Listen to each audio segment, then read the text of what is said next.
बिस्मिल्लाहिर्रहमानिर्रहीम, अस्सलाम वालेकुम, सुबह खैर। आप देख रहे हैं एक्सप्रेसो, मैं हूँ हिना आदिल और मैं हूँ अली सैयद। उम्मीद है आप खैर खैरियत से होंगे और दिन का आगाज़ कर चुके होंगे और आपने अच्छे से क्रिसमस भी मनाई होगी अपनी मसीही बिरादरी भाइयों के साथ, और जिस तरह से सारी दुनिया में मनाई जाती है। शायद हमारी ईदों के बाद ये वो वाहिद सेलिब्रेशन है जिस पर तमाम दुनिया की निगाहें होती हैं और दुनिया भर में मुख्तलिफ ममालिक को, मुख्तलिफ जगहों को खूबसूरती से सजाया जाता है। क्रिसमस ट्री काफ़ी मकबूल हैं और आप देखते हैं कि किस तरह बरकी कुमकुमों से उनको सजाया जाता है।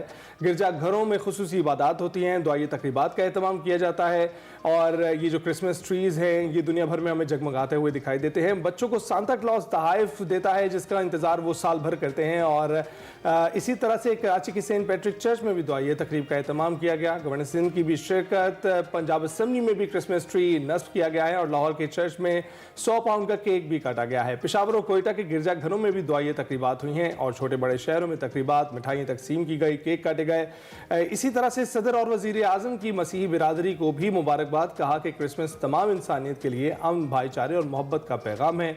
मुल्क की तरक्की और खुशहाली में मसीहों का किरदार मिसाली है।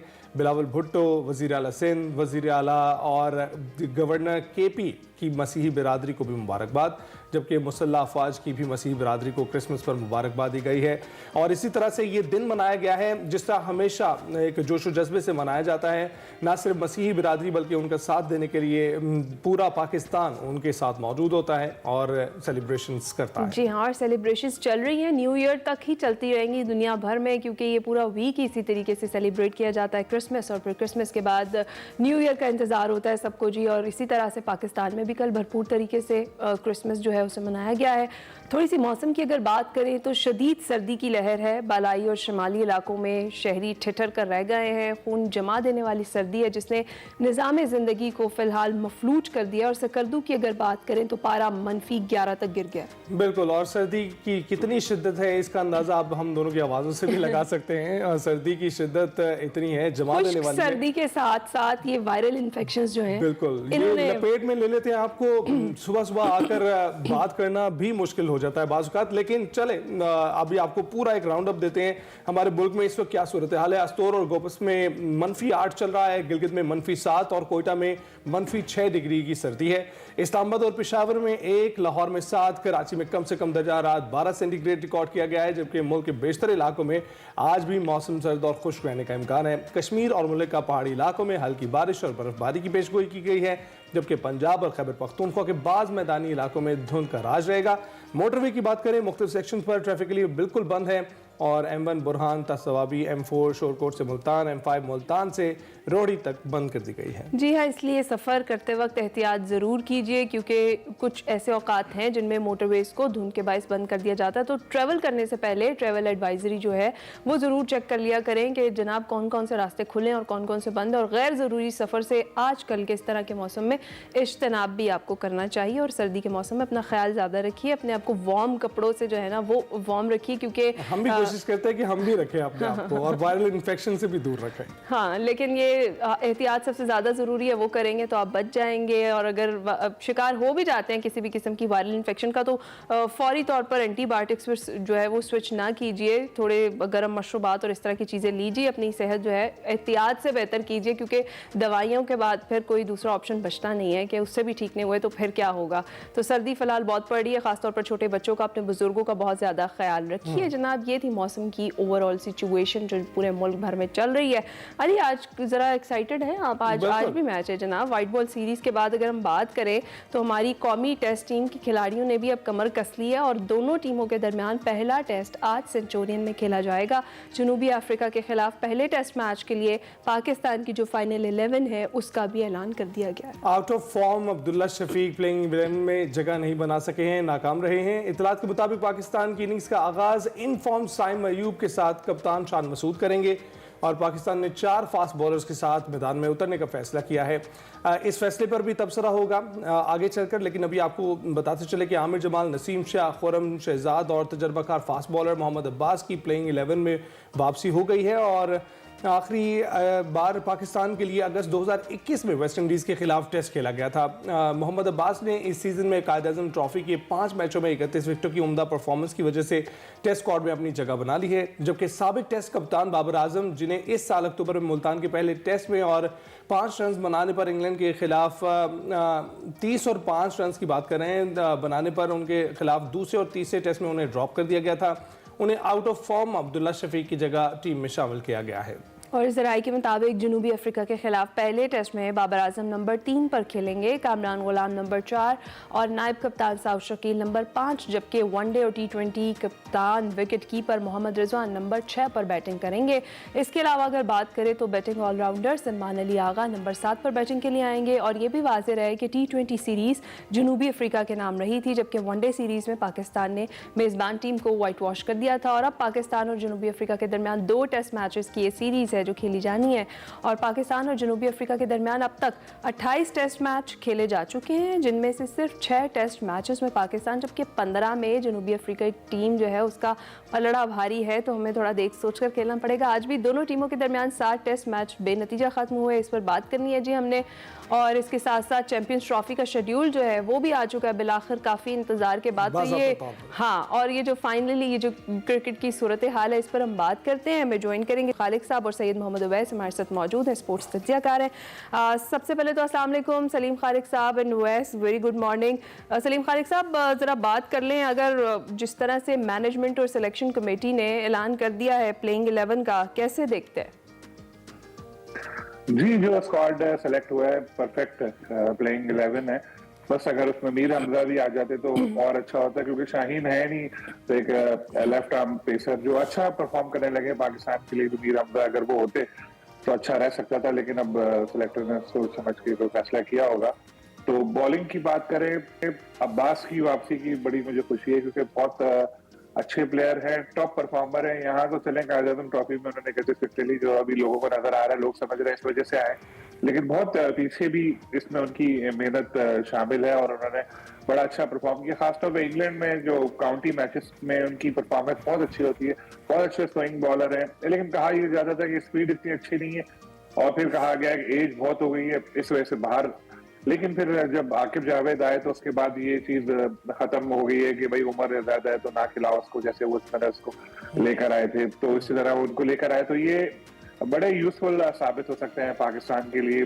तो इसी तरह अगर हम बात करें बाबर की वापसी की, तो बाबर का कॉन्फिडेंस भी वापस आ गया है। आपने देखा दोनों लास्ट मैचेस में उन्होंने 50s बनाई है। अब्दुल्ला 7-0 बहुत होते हैं, 3 तो अभी हमें याद है, उससे पहले 4 उन्होंने T20 में भी किए थे लगातार 0, फिर एक इनिंग में शायद कुछ रन बनाया, तो मतलब 7-0 बहुत ज्यादा होते हैं, तो सबर का पैमाना लबरेज हुआ। और ये कोई टेक्निकल नहीं, कोई मेंटल इशू ही होगा, जहन में उनके बैठ गई होगी बात कि यार ये 0 पे से 1 पे आऊं। हालांकि प्लेयर बहुत अच्छा परफॉर्म करते चले आए हैं, तो देखना पड़ेगा। तो लेकिन अब उनको हटाना बनता था, बाबर को टीम में शामिल भी करना था। तो शान पहले भी ओपनिंग करते चले आए हैं, उनके लिए ओपनिंग कोई नई बात नहीं है। तो अब साइम और शान दोनों डिफरेंट मिजाज के प्लेयर्स हैं, साथ खेलेंगे, तो अगर देखा जाए ओवरऑल पाकिस्तान की टीम अच्छी नजर आती है, मजबूत नजर आती है। सलीम साहब ने तो बैटर्स पर रोशनी डाल दी, अवैस आप बताइएगा कि इस वक्त 4 फास्ट बॉलर्स के साथ मैदान में उतरना कैसा आपको लगता है, इसका ये इंतखाब है?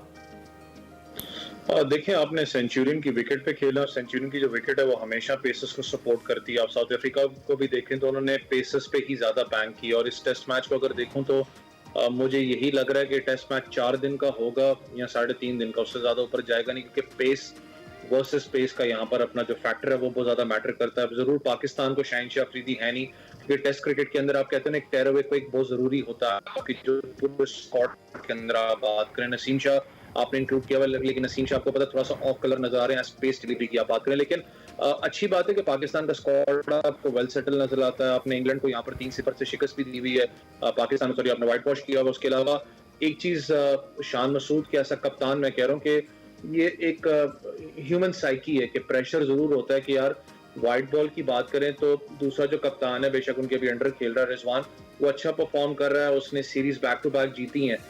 आपके फिर दिमाग में यही बात चल रही होती है कि यार मैंने बेशक इंग्लैंड को हराया, पाकिस्तान पे मैंने भी सीरीज हरा के दमखम अपना दिखाना है कि मैं ऐसा कप्तान लीड फ्रॉम द फ्रंट कर सकता हूँ। और अच्छी बात है कि आपने अगर आप उनकी डिपार्टमेंट की बात करें वो ज्यादा ओपन ही करते हुए हैं, चाहे वो काउंटी क्रिकेट की बात करें चाहे डोमेस्टिक की यूबीए के लिए नहीं कर रहे हैं अच्छी बात है कि आपको नजर आने अच्छी निक में आपको नजर आ रहा है, लेकिन मैं खुद भी आज फील करता हूँ बेशक टेस्ट क्रिकेट जरूर है, लेकिन टेस्ट क्रिकेट को भी बहुत सी कंट्रीज ने थोड़ा सा चेंज कर दिया, एग्रेसिव अप्रोच के साथ जाती हैं। और आपने क्योंकि जब इस विकेट के ऊपर खेलना है ये ज्यादा जो है पेस को सूट करेगी, यहाँ पर बाउंस एक्सट्रैक्ट होगा, जो साइम अयूब की नेचुरल जो गेम प्ले है उसको खेलने दिया जाए। अगर आप थोड़ा सा उसको उस चीज से निकालेंगे तो शायद डिस्ट्रैक्शन जो होती है वापस आ जाती है, क्योंकि जिस फॉर्म में वो चल रहा है इस वक्त उसके बैट पे बॉल अच्छा आ रहा है, वो कोशिश यही करेगा कि मैं ज्यादा स्ट्रोक्स निकालूं और उसको करना पड़ेगा इस चीज पे। लेकिन थोड़ा सा साउथ अफ्रीका की बात करें तो जितना भी उनका बैटिंग ऑर्डर आप देख लें उनमें स्टेबिलिटी आपको नजर नहीं आती, थोड़ा सा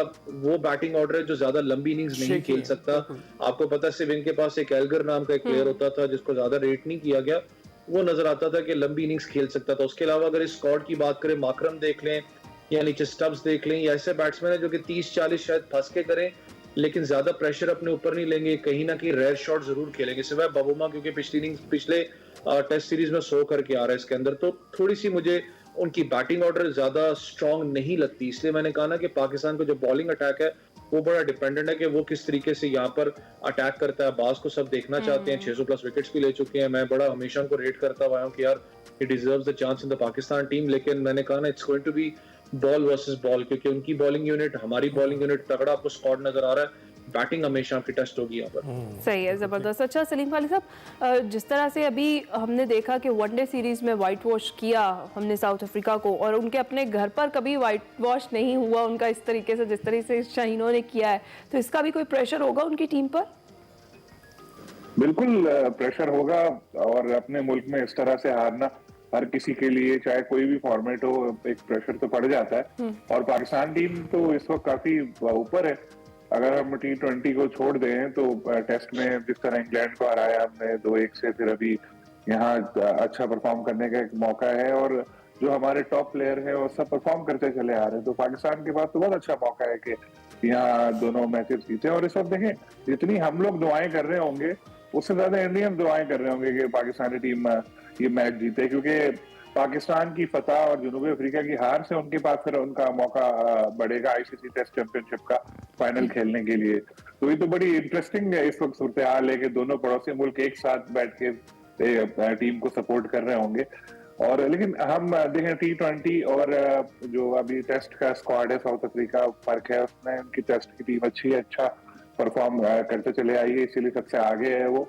और वहाँ की जो पिचेस हैं देखें, वनडे T20 में तो चले थोड़ा जो मेजबान बोर्ड होता है वो भी ये सोचता है कि यार ये मैच पूरे ओवर होने चाहिए, 20 ओवर या 50 ओवर, तो पिच में थोड़ी बहुत फिर वो ऐसी होती है कि रन भी बने और एक सपोर्टिंग पिच जिसे आप कह सकते हैं। लेकिन जहाँ टेस्ट होता है वहां पर तो बस जीतना होता है, और इस वक्त साउथ अफ्रीका की जो सिचुएशन बनी हुई है कि फाइनल भी खेलना है उनको, तो वो जीत के लिए फिर ऑल आउट जाएंगे। तो उनको पता है पाकिस्तानी टीम जो बाउंसी और इस तरह की तेज पिचेस होंगी वहां पे परेशान हो सकती है। पास्ट का रिकॉर्ड भी देखें तो जिस तरह की टीम सेलेक्ट हुई है उससे साफ जाहिर है कि एक बाउंसी पिच होगी और फास्ट पिच होगी जहां पर इम्तिहान होगा पाकिस्तानी बैटर्स का।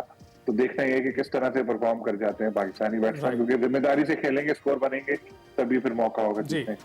तो अवैस, आप भी समझते हैं कि प्रेशर मौजूद है, और हमारे बैटर्स पर इस वक्त कितना प्रेशर मौजूद है? क्योंकि अब्दुल्ला शफीक को ड्रॉप करके बाबर आजम को वापस लाया गया है, और जो नई जोड़ी है साइम अयूब की और शान मसूद की, उसको आप कैसे देखते हैं?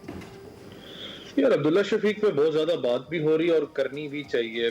जिस वक्त अब्दुल्ला शफीक ने पाकिस्तान टीम के लिए डेब्यू किया था, अब आसान अल्फाज में अगर ऐसा कोच को डिस्क्राइब करें तो जब वो बैटिंग कर रहा होता है किसी भी नेट्स के अंदर सिलेक्शन की अगर मैं बात कर लूं, तो जो उसका स्टांस है, यकीन माने शायद मैं अगर खड़ा हूं तो मैं कहूं यार बॉलर करवाओ, उसका स्टांस है भाई लड़का पक्का है, सेलेक्ट कर उसको, क्योंकि वो इतना खूबसूरत लगता है खेलते हुए आपको। लेकिन जो मसला सारा आया वो है उसकी बैकलिफ्ट का। मुझे नहीं पता कि उसकी बैकलिफ्ट इतनी ऊंची कब से हो गई। हम आसान अल्फाज में फिर उसको कैंकी भी डल जाती है जब क्रिकेटिंग वर्ल्ड में कहते हैं। मुझे समझ नहीं आ रही कि जो थिंक टैंक उसके साथ बैठा हुआ है, जो बैटिंग कंसल्टेंट्स हैं, आखिर उसको इस चीज में चेंज करने की जरूरत क्या थी? जब आपको याद है अब्दुल्ला शफीक पाकिस्तान टीम में डेब्यू किया था, बड़ा एक प्रॉमिसिंग क्रिकेटर आपको नजर आ रहा था, सब उस पर बात कर रहे थे कि यार आपका अच्छा एक राइट और लेफ्ट आर्म कॉम्बिनेशन आपका बन चुका है। वर्ल्ड कप में कंसिस्टेंटली तो नहीं परफॉर्म की, लेकिन कुछ इनिंग्स उसने बहुत अच्छी खेली थी। पाकिस्तान की जो शॉट्स थी अच्छी खेली थी, उसने लगा कि यार लड़का आपको अच्छा मिल चुका है, लेकिन एकदम बहुत बुरा डिप उसके ऊपर आया। लेकिन अच्छी बात है, जिस वक्त आप परफॉर्म नहीं कर रहे होते, आपको बहुत ज्यादा कंसिस्टेंटली चांसेस भी दिए गए, आपने परफॉर्म नहीं किया तो आपको स्लाइड लाइन करना पड़ता है। आपको कहा जाता है कि आप जाके डोमेस्टिक के अंदर वापस खेलें, वहां जाके परफॉर्म करें, और लेट्स सी कि पाकिस्तान का गेटवे आपके लिए ओपन है नहीं है। लेकिन शान मसूद की आप बात करें ओपनिंग डिपार्टमेंट, फिर मैं कहता हूं कि आपके लिए बड़ा एक कंसर्निंग साइन इस सेंस में है कि आपका ओपनिंग डिपार्टमेंट शान वापस आपके अपने ओपनिंग प्लेस पे आ रहे हैं। इंटरनेशनल क्रिकेट की मैं बात कर रहा हूं, देखिए काउंटी की बात करें, लीग की बात करें, डोमेस्टिक की बात करें, दैट्स अ डिफरेंट फॉर्मेट। जब आप इंटरनेशनल के ऊपर आ रहे हैं और बॉक्सिंग डे टेस्ट मैच वहां भी लगा हुआ ऑस्ट्रेलिया इंडिया का, यहाँ पर आप साउथ अफ्रीका पाकिस्तान, तो ये सबके सब जो उनसे सबकी नजरें इस वक्त पाकिस्तान टीम पे भी होंगी, क्योंकि साउथ अफ्रीका ये लिटरली चाहेगा कि हम लोग बड़ा बाउंस बैक स्ट्रॉन्ग करें पाकिस्तान पे, दोनों टेस्ट मैच जीत के हम अपनी राह हमवार करें फाइनल टेस्ट चैंपियनशिप के लिए। तो पाकिस्तान ने उसको काटना है, पाकिस्तान ने अच्छा परफॉर्म करना है। आपके ओपनिंग डिपार्टमेंट किस तरीके से रनर बॉल को लेके चलते हैं, रोटेशनल पॉलिसी हमारी बड़ी इंपॉर्टेंट है। लेकिन हिस्ट्री पाकिस्तान की टेस्ट क्रिकेट के अंदर जो सबसे ज्यादा चैलेंजिंग होती है वो है तीसरी चौथी इनिंग्स, जहां पर पाकिस्तान ने बिल्डअप करनी है, जहां पर पाकिस्तान ने फॉलो ऑन या खुदा न खास्ता आपने ऑल आउट के लिए जाना होता है, तगड़ी आपने स्पेल कराने होते हैं। पाकिस्तान वहां पर हमेशा डिफर करता है, वहां पर आपकी बैटिंग एकदम क्रम्बल करती है, उसको किस तरीके से पाकिस्तान काबू पाता है। इसलिए मैंने कहा टॉस बड़ा इंपॉर्टेंट होगा। ये बाउंसिंग ट्रैक है, यहाँ पर पाकिस्तान के पेसर्स अच्छे हैं, बैट्समैन थोड़े से चैलेंज होंगे, पाकिस्तान को बड़ा संभल के खेलना पड़ेगा।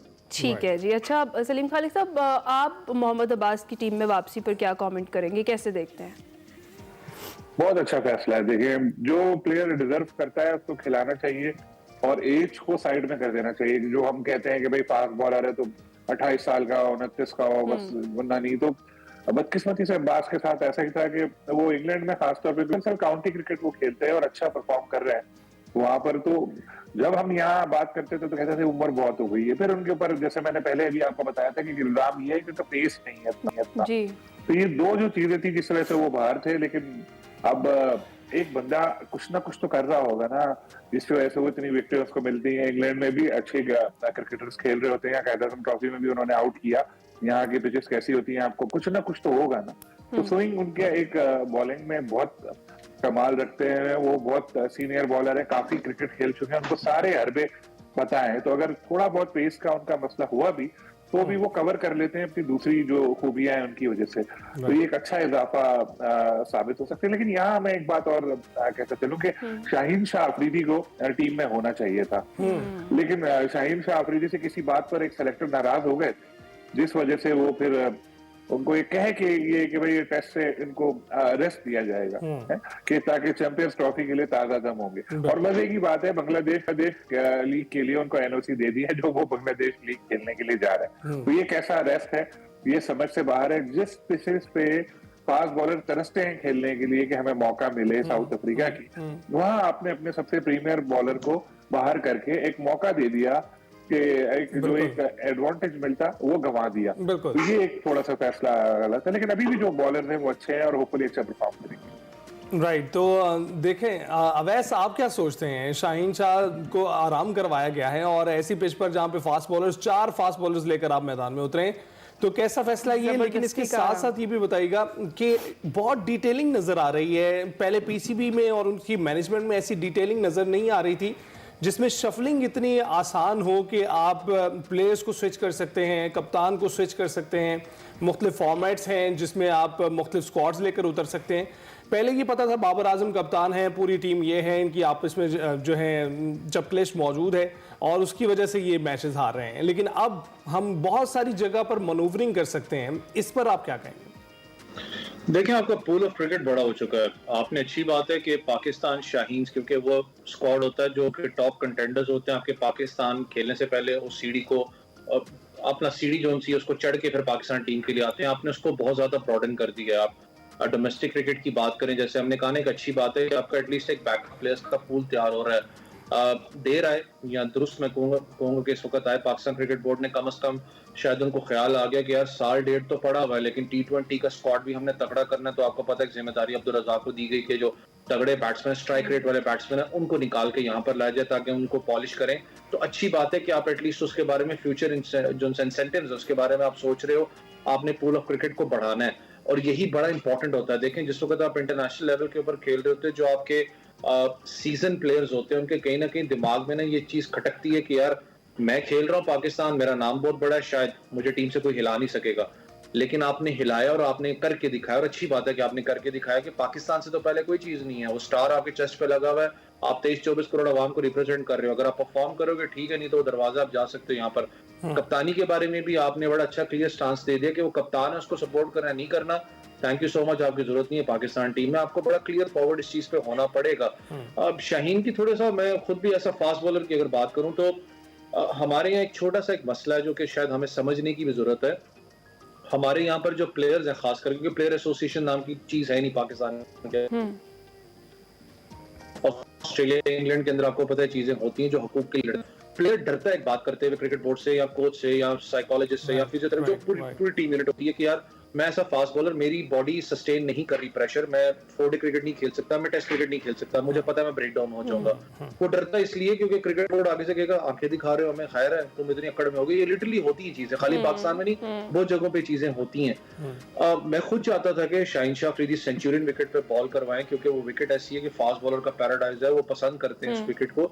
लेकिन अगर मैं चैंपियंस ट्रॉफी को देखता हूँ, वो सर पे है, चैंपियंस ट्रॉफी में आपने उसको बचा के रखना है, क्योंकि आप नहीं चाहोगे जो इंग्लैंड वाला मामला हुआ, जो याद होगा आपको, इंग्लैंड का फाइनल था हमारा T20 का, उसमें ब्रेक डाउन हो गया था, लेकिन बीच में फिर आपने बीपीएल का वाला मामला खड़ा कर दिया कि वो जाके बीपीएल में क्रिकेट खेलेगा।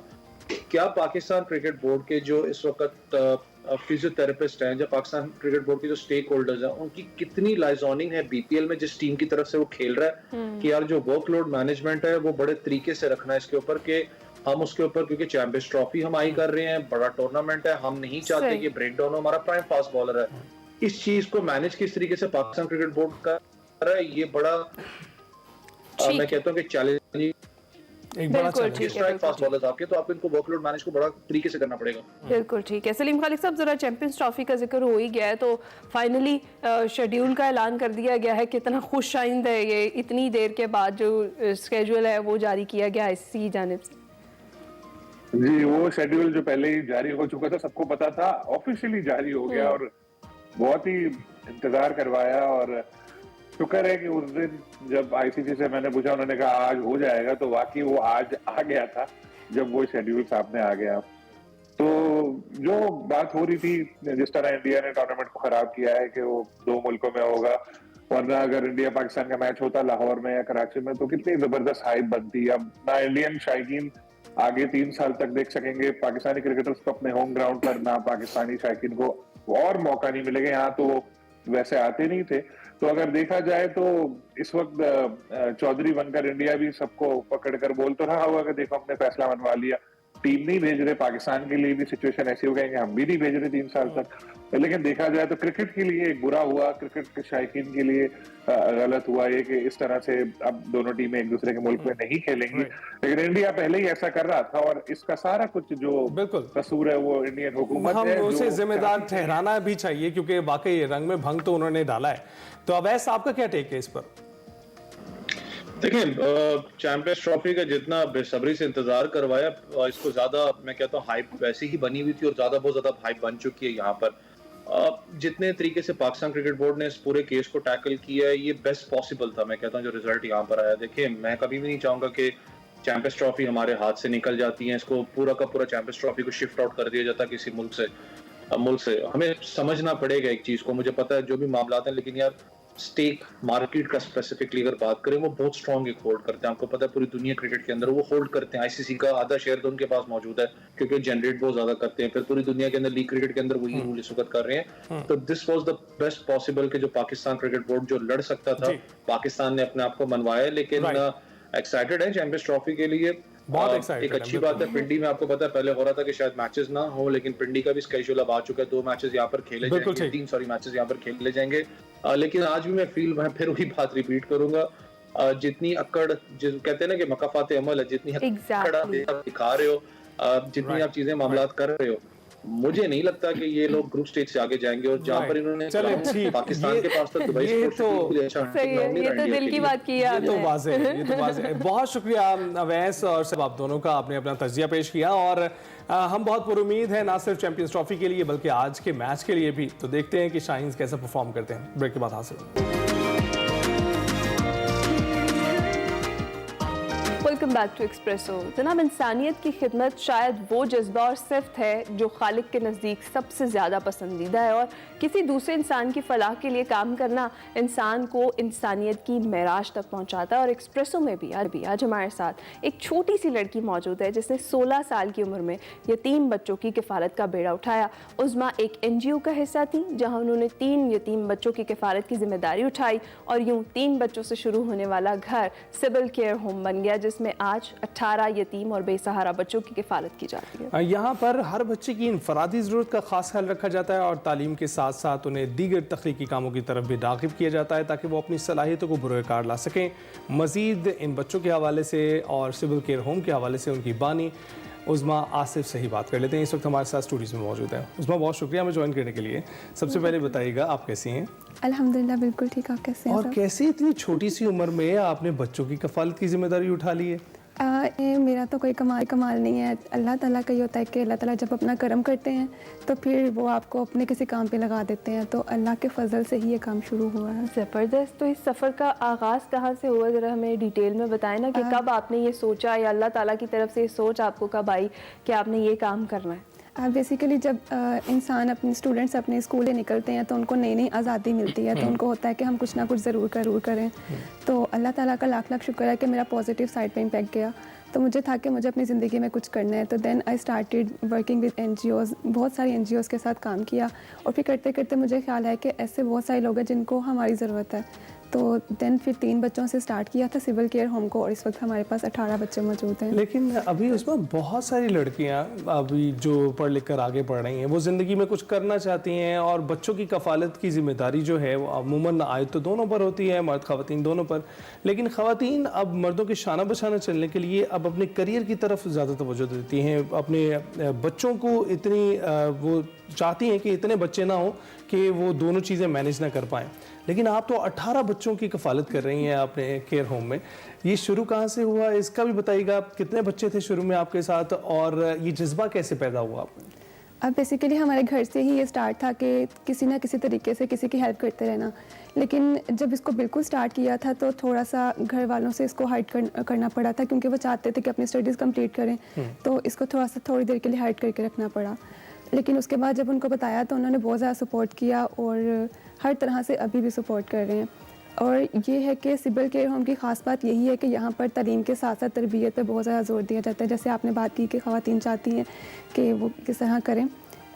यहाँ पर हमारे पास जो भी विज़िट करता है विज़िटर, वो बाद में हमसे टिप्स पूछते हैं कि किस तरह से आपने इसको मैनेज किया है, बच्चों को किस तरह से आप तरबियत कर रहे हैं। लाइक माशाल्लाह अल्हम्दुलिल्लाह बहुत अच्छी तरबियत हो रही है बच्चों की यहाँ पर। ज़बरदस्त, बेहतरीन। अच्छा, मुझे उज़मा ये बताएं कि कोई भी इस तरह का काम, ख़ासतौर पे ये एक बहुत बड़ी रिस्पॉन्सिबिलिटी है। एक बच्चा, 2 बच्चे, यहाँ पे आपके पास 18 जो बच्चे हैं उनकी किफ़ालत आप कर रही हैं। इनके खाने पीने के, इनके रहने के, इनकी तालीम के अखराजात, एक्सपेंडिचर तो डेफिनेटली आते हैं। तो आपको उसके लिए आप कैसे ये जो एक्सपेंसेस हैं ये कैसे उठाती हैं, और इनिशियली जब आपको ज़रूरत थी तो तब किसने आपको सपोर्ट किया? इनिशियली जब मुझे ज़रूरत थी तो उस वक्त मेरे फ्रेंड्स ने मुझे सपोर्ट किया था, फाइनेंशली भी और बाकी हर चीज़ में भी। और उसके अलावा स्टार्ट में मुझे बहुत ज़्यादा इस चीज़ की फ़िक्र होती थी कि किस तरह से अखराजात मैनेज होंगे। यहाँ पर बहुत सारी चीज़ें जैसे आपने डिस्कस किया, यहाँ पर स्कूल के अखराजात, बच्चों के खाने के, हर चीज़ के। लेकिन अब मेरा इस चीज़ पे बिलीव है कि यहाँ पर जितने भी बच्चे मौजूद हैं, हर बच्चा अपना नसीब, अपना रिज़्क अपने साथ लेकर आया हुआ है। अब उसके नसीब का कहाँ से आना है, किस तरह से आना है, वो अल्लाह ताला ने खुद पहुँचा देना, कोई वसीला बन जाएगा। और उसके लिए फ़िलहाल तो जो बेसिक सपोर्ट सिस्टम है वो हमारी फैमिली और फ्रेंड सर्कल ही है। राइट नाउ आप फैमिली और फ्रेंड सर्कल्स के ज़रिए ये चला रही हैं? जी बिल्कुल ऐसा ही है। आप बहुत ज़बरदस्त काम कर रही हैं। ये बताइएगा कि जो अमूमन शुरू करते हैं लोग तो पहले कहीं ना कहीं से इंस्पिरेशन लेते हैं, और इंस्पिरेशन लेने के बाद वो अपना काम शुरू करते हैं, कोई ना कोई उनको गाइडेंस देने के लिए मौजूद होता है। तो क्या आपके साथ कुछ ऐसा था? अब बेसिकली जो मेरी इंस्पिरेशन थी वो अब्दुल सत्तार ईदी थे। वो हम सब के लिए एक रोल मॉडल हैं, एक ऐसा इंसान जिसने अपने बारे में सोचे बगैर दूसरों के लिए बहुत कुछ किया। तो मेरी इंस्पिरेशन वो थे। लेकिन उससे पहले तो हमारे नबी हम सब के लिए बहुत बड़ी एक इंस्पिरेशन है।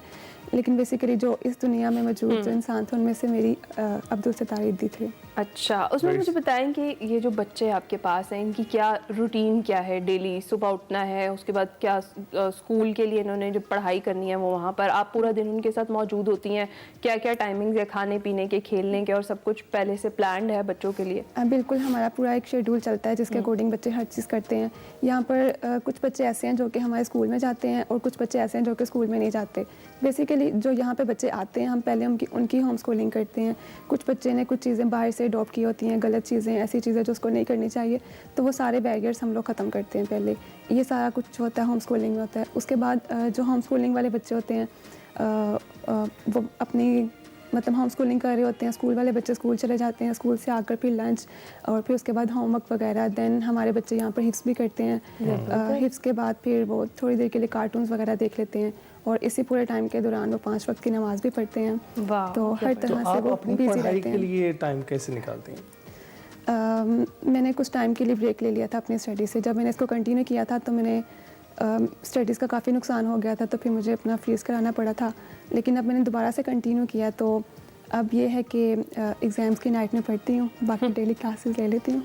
ज़बरदस्त। अच्छा, उसमें मुझे बताएं कि आपके साथ और भी लोग काम कर रहे हैं, क्या सब लोग वॉलंटियर्स हैं या आपने कुछ लोगों को, डेफिनेटली आप अकेली इतने बच्चों को का ख्याल नहीं रख सकती और उनके लिए आपको ज़रूरत पड़ेगी किसी ना किसी की, तो वो लोग वॉलंटियरली आपके साथ चल रहे हैं या फिर आपको हायर करना पड़ा है लोगों को? और किस एज से किस एज ग्रुप तक के बच्चे हैं आपके पास? बच्चों के लिए तो ज़्यादा मेरी फैमिली ही मुझे सपोर्ट कर रही है, तो वो तो डेफिनेटली वॉलंटियरली कर रही है। और यहाँ पर कुछ हमारा पेड स्टाफ भी है जिसमें ट्यूटर्स हैं और उसके अलावा जो केयर टेकर्स हैं वो पेड स्टाफ हैं। बाकी जो हमारा सभी हैं सभी वॉलंटियरली कर रहे हैं काम। अच्छा, ये आपने बताया कि आपकी फैमिली में पहले से ही ऐसा रुझान था, वो क्या रुझान था, ज़रा उस पर रोशनी डाल सकते हैं?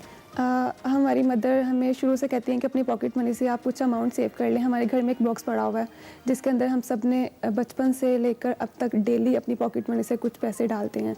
तो फिर at the end of the month वो हम किसी मदर, किसी गरीब को या फिर जिनको ज़रूरत होती है उनको दे देती हैं। ज़बरदस्त। तो ये स्टार्ट से था हमारी फैमिली में। तो ये क्रेडिट आप अपनी मदर को देना चाहिए? डेफिनेटली, बिल्कुल। ज़बरदस्त। और ये कितना ज़बरदस्त इनिशिएटिव और किस तरीके से आपकी स्टार्ट से ही ग्रूमिंग वैसी हुई, तो आगे चलकर तो आपने यही करना था।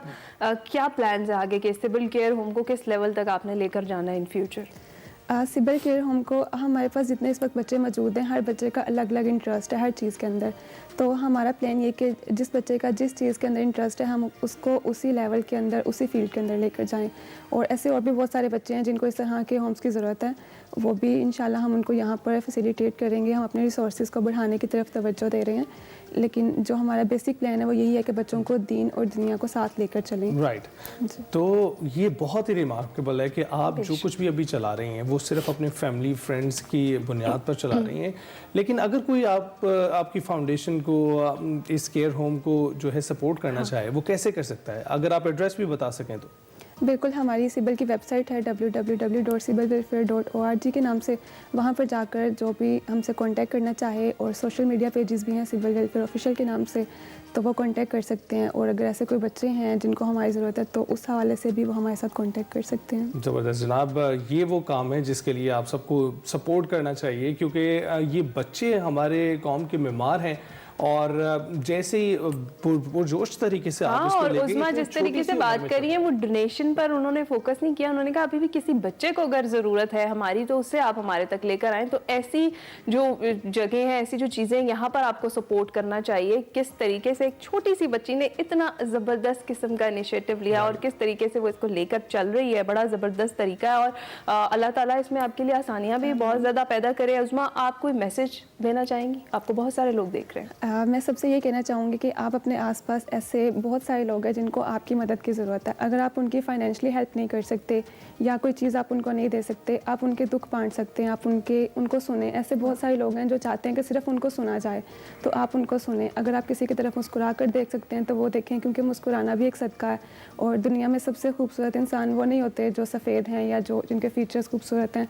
खूबसूरत इंसान वही हैं जो कि मुस्कुराते हैं। तो आप किसी ना किसी वे में किसी ना किसी की हेल्प ज़रूर करते करते रहें। अल्लाह ताला आपसे राज़ी हूँ। उज़्मा, इतनी छोटी सी उम्र में इतनी बसीरत किसने दी आपको? किसने बताया ये सब चीज़ें? एक बच्चे को तो मालूम नहीं होता है। दिल चाहता है कि उज़्मा कैसे बोलती पता है? रहे और हम उज़्मा को सुनते रहें जनाब। और लेकिन उज़्मा, हम आपके लिए विश यू गुड लक आपके फ्यूचर के लिए, और ख़ास तौर पे जो सिविल केयर होम है इसके लिए जितनी ज़्यादा अल्लाह ताला आपके लिए आसानियाँ पैदा करें, क्योंकि आप इंसानियत के लिए बहुत ज़्यादा आसानियाँ पैदा कर रही हैं। जी, हम आपके बहुत मशकूर हैं कि आप स्टूडियोज़ में आई, आपने एक्सप्रेसो में वक्त दिया जनाब। ऐसे लोगों को आपकी मदद की ज़रूरत है, और जितनी प्यारे तरीके से उज़्मा ने बताया ना, वो मैं नहीं बता सकती। जो बात उन्होंने एंड में की है ना कि जनाब आप किसी का दुख भी बांट लेंगे ना उसके साथ, तो वो भी बहुत बड़ी किसी को चीज़ है। सुन भी लेंगे तो वो भी बहुत होगा। इस तरह की जो मुस्कुराना भी सदका है जनाब। बिल्कुल, और इस तरह की शख्सियत आपने देखा कि ईदी साहब का नाम लिया। ईदी साहब का नाम लेने वाले लोग अभी बहुत कम है नई जनरेशन में, उनको पता ही नहीं ईदी साहब कौन है। तो हमें ना सिर्फ उनकी हवाले से आगाही भी बढ़ाने की ज़रूरत है, पर ऐसी जो उज़्मा जैसी शख्सियात हैं इनको की भी पजीराई की ज़रूरत है। ब्रेक के बाद हासिल।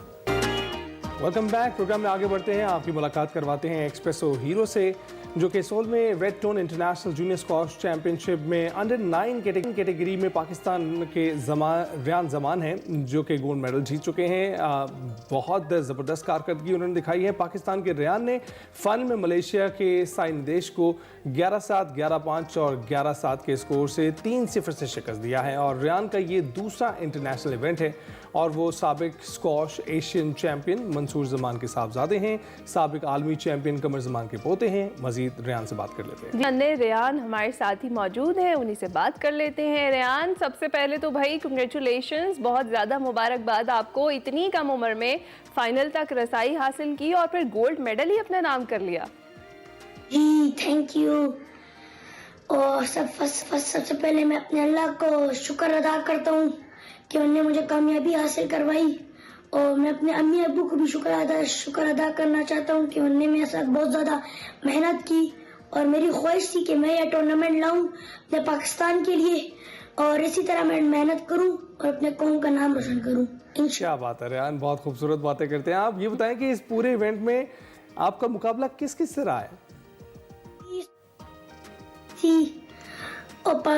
उनने पार्टिसिपेट किया था, उनमें से मैंने बहुत सी कंट्रीज को हराया था। फर्स्ट राउंड मेरा इंडिया के प्लेयर के साथ था, सेकंड राउंड मेरा सिंगापुरियन के साथ था, फिर थर्ड राउंड मेरा मलेशियन के साथ था, और फिर जब मेरा सेमीफाइनल आया तब मैंने श्रीलंकन प्लेयर को हराया। जब मेरा फाइनल था उसमें मैंने 3 लव निकाला, और उसमें बहुत ज़्यादा टफ कंपटीशन था, और लास्ट टाइम भी बहुत ज़्यादा टफ कंपटीशन था, क्योंकि लास्ट टाइम भी मैंने सिल्वर मेडल लिया था, इस बार अल्हम्दुलिल्लाह मैंने गोल्ड मेडल लिए। वाह वाह, वेरी गुड रेयान, इतना ज़्यादा ज़बरदस्त किस्म का कॉन्फिडेंस, माशाल्लाह आप सबको ज़बरदस्त तरीके से हरा कर पहुँचे। हमें पता है किस तरीके से आपने जिन जिन ममालिक के नाम लिए हैं और वहाँ तक सही आपकी धूम मची होगी अब तक। ज़रा बताएं कि कौन कौन से मुकाबलों में हिस्सा ले चुके हैं और कौन से ऐसे मुकाबले हैं जिनको अभी आप जीत चुके हैं। जी अल्हम्दुलिल्लाह मैंने 4th इंटरनेशनल इवेंट्स खेले हैं, और उनमें से मैंने बहुत सारे मेडल्स लिए हैं। इससे पहले मैंने इसी मुकाबले में मैंने हिस्सा लिया था, और मैंने सिल्वर मेडल हासिल किया था।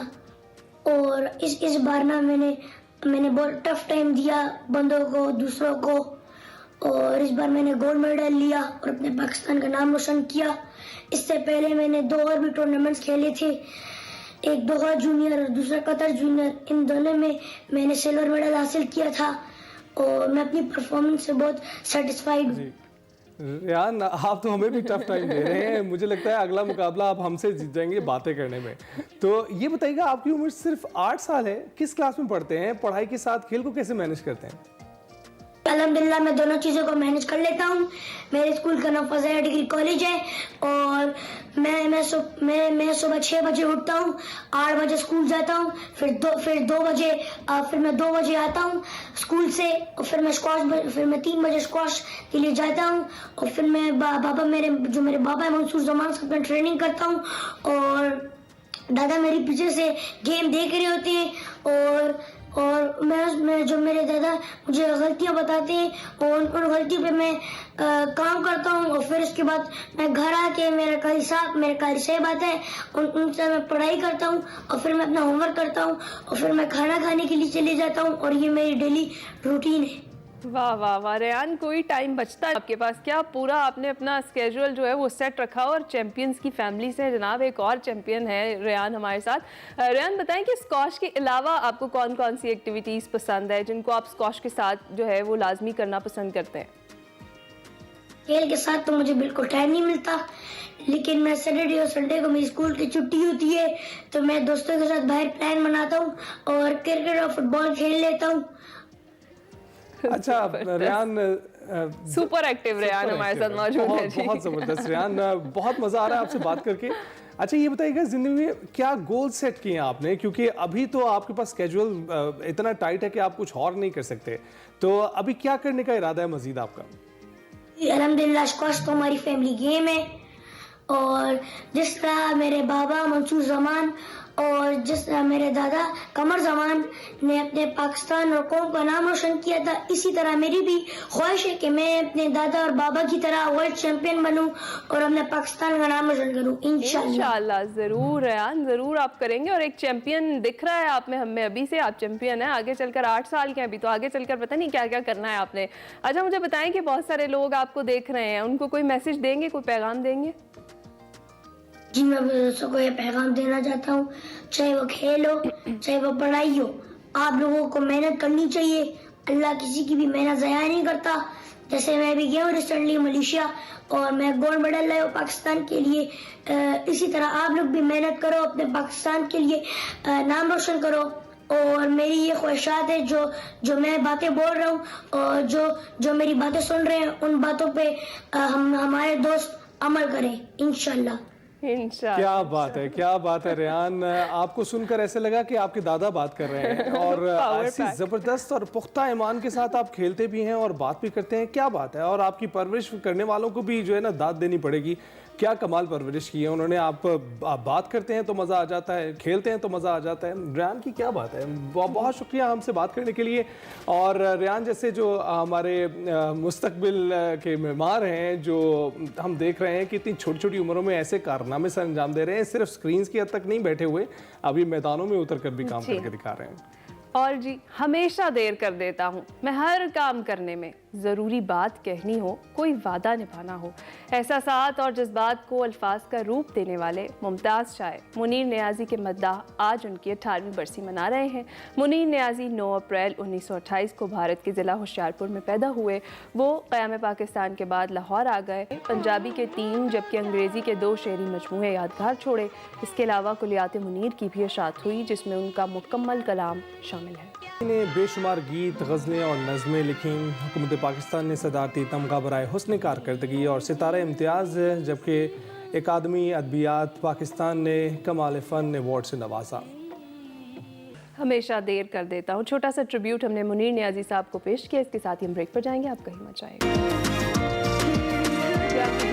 खुशामदीद। टॉप ऑफ द आवर ज़रा सियासत पर नज़र डालेंगे। हुकूमत और तहरीक इंसाफ के जो दरमियान मुज़ाकरात हैं उसका आगाज़ हो चुका है, जो कि यकीनन एक खुशाइन तब्दीली है, लेकिन इसके साथ साथ एक दूसरे पर दबाव भी बरकरार रखा हुआ है। और गुज़िश्ता रोज़ वफाकी वज़ीर इत्तलात अताउल्लाह तारड़ ने यह कहा कि फ़ौजी तनसीबात पर हमला होगा तो ट्रायल भी मिलिट्री कोर्ट में होगा। तहरीक इंसाफ इस मामले पर सियासत ना करे और मामले को मुतनाज़ ना बनाए, जबकि तहरीक इंसाफ तो इस मामले को उसूली तौर पर गैर आइनी समझती है और उनको ये काबिल कबूल नहीं है। इसके अलावा पीटीआई के सेक्रेटरी इत्तलात शेख वक़ास अकरम ने कहा कि बानी पीटीआई ने सिविल नाफरमानी की तहरीक जारी रखने का हुक्म दिया और ये बात हुकूमत को किसी तौर काबिल कबूल नहीं है। फौजी अदालतों के मामले पर अगर तहरीक इंसाफ को बालाए ताक भी रख दिया जाए तो जो आलमी दबाव बढ़ा है, क्या वो हुकूमत के लिए बिल्कुल परेशान कुन नहीं है? इस पर भी प्रोग्राम में बात करेंगे। तहरीक इंसाफ का ओवरसीज़ चैप्टर भरपूर तरीके से पीटीआई और बानी पीटीआई के लिए मुसलसल आवाज़ बुलंद कर रहा है, तो इसके नताइज भी सामने आ रहे हैं। आज नौमुंतखब अमरीकी सदर डोनाल्ड ट्रंप के नामजद मुशीर बराए स्पेशल मिशन रिचर्ड ग्रैनल ने अमरीकी टीवी को इंटरव्यू देते हुए कहा है कि अजीब व गरीब बयान से मैथ्यू मिलर भी यही कहना चाह रहे थे कि बानी पीटीआई को रिहा किया जाए, लेकिन मैं दबे अल्फाज में नहीं, खुलकर कह रहा हूं कि बानी पीटीआई को रिहा किया जाए। जबकि साबिक सदर डॉक्टर आरिफ अलवी ने यह दावा किया था कि डोमेस्टिक और इंटरनेशनल सितारे गर्दिश में आ गए हैं और बानी पीटीआई 1 से 1.5 माह में रिहा हो जाएंगे। डॉक्टर आरिफ अलवी का बयान और रिचर्ड ग्रैनल का मजीद वाज़ेह और वाशगा मौक़िफ़, क्या इनमें बाहम कोई मुमासलत है या ये एक महज एक इत्तफाक है? और क्या अमेरिका की आने वाली नई इंतज़ामिया की जानिब से ये एलानिया या ये मुतालबा पाकिस्तान के अंदरूनी मामलात में मुदाखलत नहीं है, और क्या हुकूमत अमेरिका के दबाव में आगे? इस हवाले से गुफ्तगू करेंगे। हमारे साथ हमारे सीनियर तजियाकार शौकत फराशद साहब मौजूद हैं। शौकत साहब, thank you very much for joining us once again. बताइएगा, सबसे पहले बताइएगा आप कैसे हैं? जी, अल्लाह ताला करम है जी। आप ठीक हैं, खैरियत से? Thank you for inviting.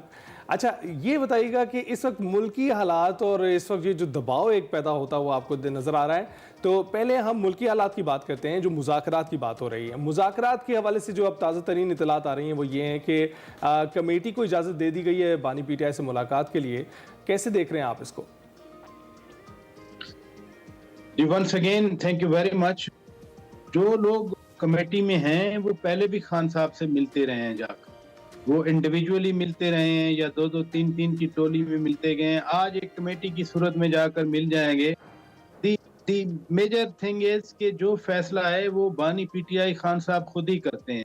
ये इन लोगों को बाद में मालूम होता है कि सिविल नाफरमानी की बात हो रही है या फाइनल कॉल की बात हुई थी। फाइनल कॉल देने का जो 24 नवंबर की थी, वो ऐलान भी अलीमा खान साहबा ने आकर बात की। लिहाजा मैं इस चीज को बहुत ज्यादा अहमियत नहीं देता। हाँ, एक जेस्चर जरूर है कि जेस्चर के तौर पर चूंकि PTI ने कहा था कि पूरी कमेटी को मिलने की इजाजत दी जाए, तो पूरी कमेटी लिहाजा मिलने की इजाजत दे दी गई। असल चीज जो आप बैरूनी दबाव भी कह रहे हैं वो बाद में आप डिस्कस करना चाह रहे हैं, लेकिन बैरूनी दबाव है इन्हीं मामलात के लिए, इसलिए ये दो चीजें आपस में जुड़ी हुई हैं, इनको आप अलहदा कर नहीं सकते। पाकिस्तान पे ऊपर दबाव तो और हवालों से भी बहुत है। अफगानिस्तान के अंदर दहशतगर्द छुपे हुए हैं, वो रोजाना पाकिस्तान पे हमले करते हैं। पाकिस्तान अगर रिटेलिएटरी मैयर लेता है तो कल उन्होंने हमारे नाज़िमुल उमूर को तलब करके धमकियां भी दी बाकायदा।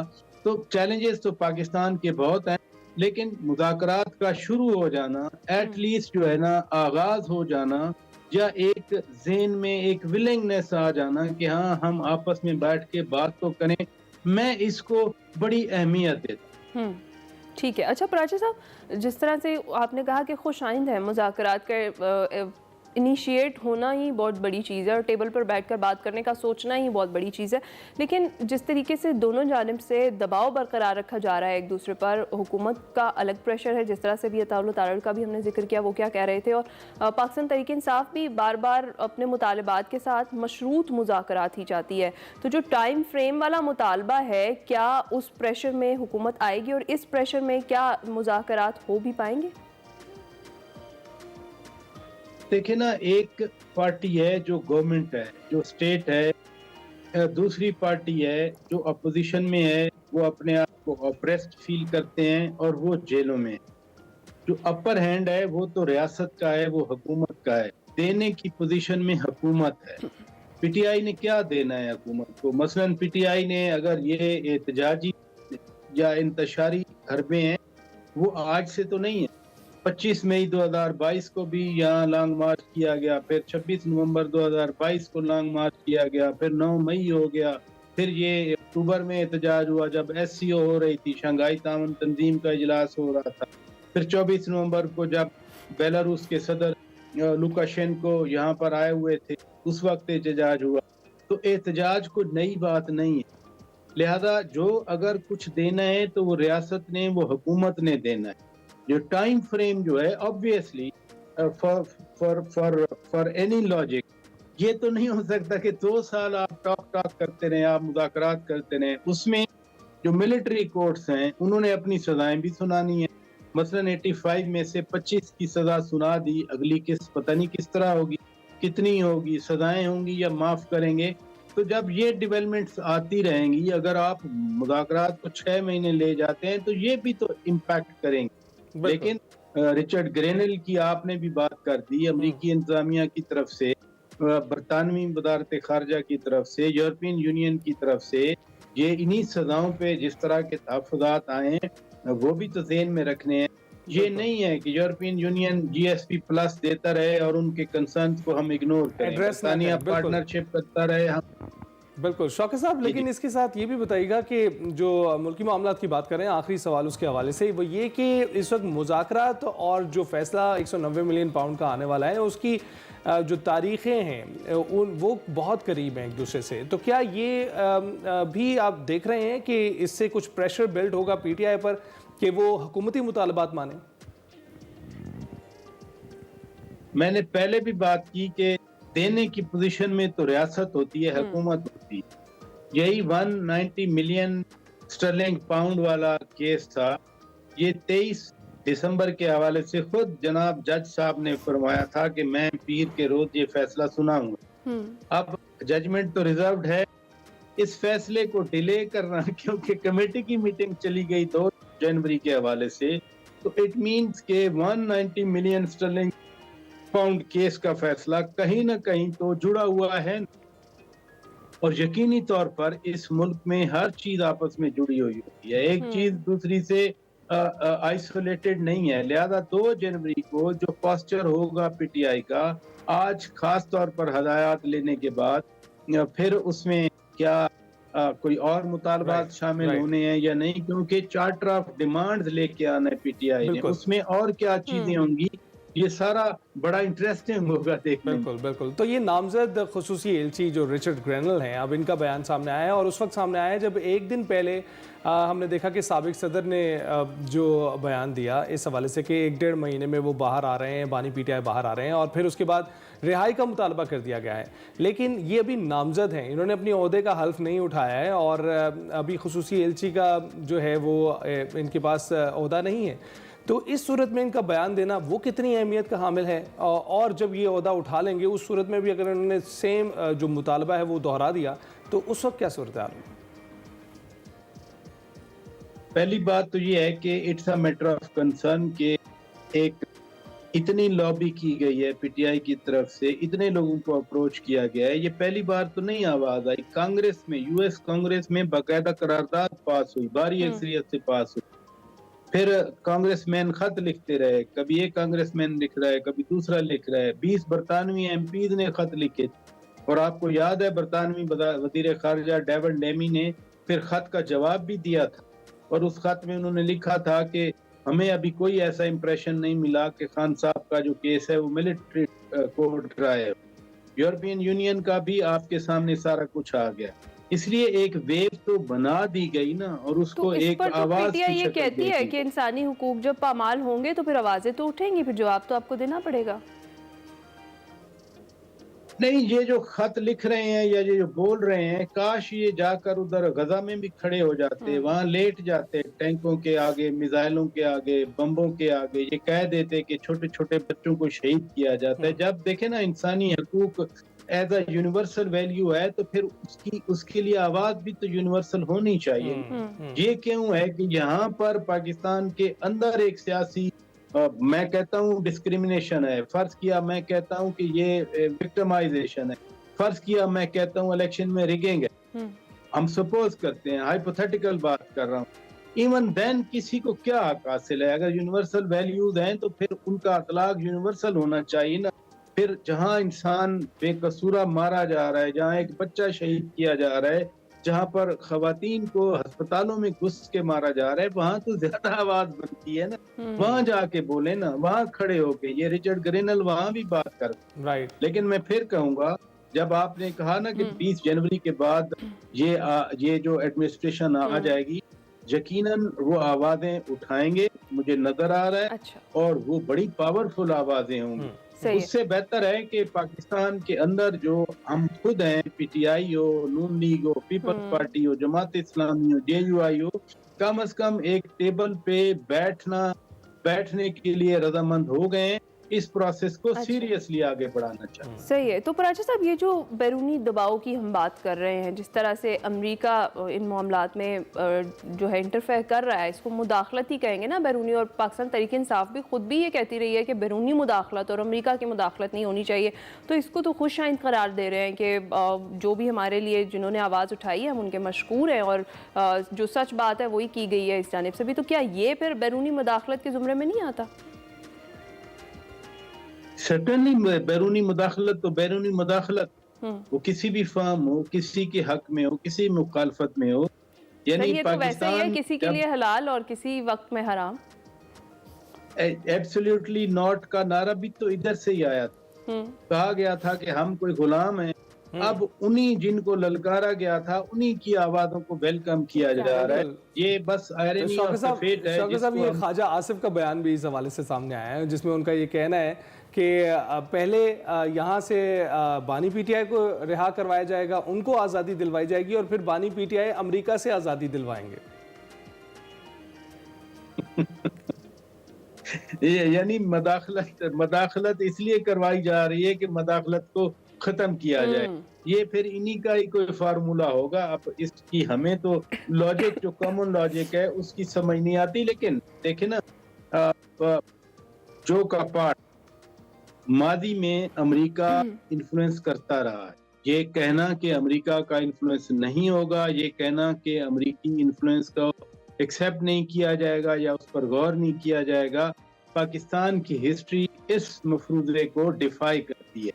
वो रेमंड डेविस की रिहाई हो, वो रिचर्ड आर्मिटेज की एक फोन कॉल हो, या उससे पहले भुट्टो को फांसी लगवाना हो, रिचर्ड निक्सन का दौर हो, वो जो भी अमेरिका का इन्फ्लुएंस रहा है, मैं मदाखलत से हट के इन्फ्लुएंस कह देता हूँ। इसलिए पाकिस्तान को तैयार तो जरूर रहना चाहिए कि ट्रंप आकर अगर वो बिल्कुल ही सारे ही ऐसी बातें शुरू कर दें तो आवाज तो उनकी गूंजेगी कहीं ना।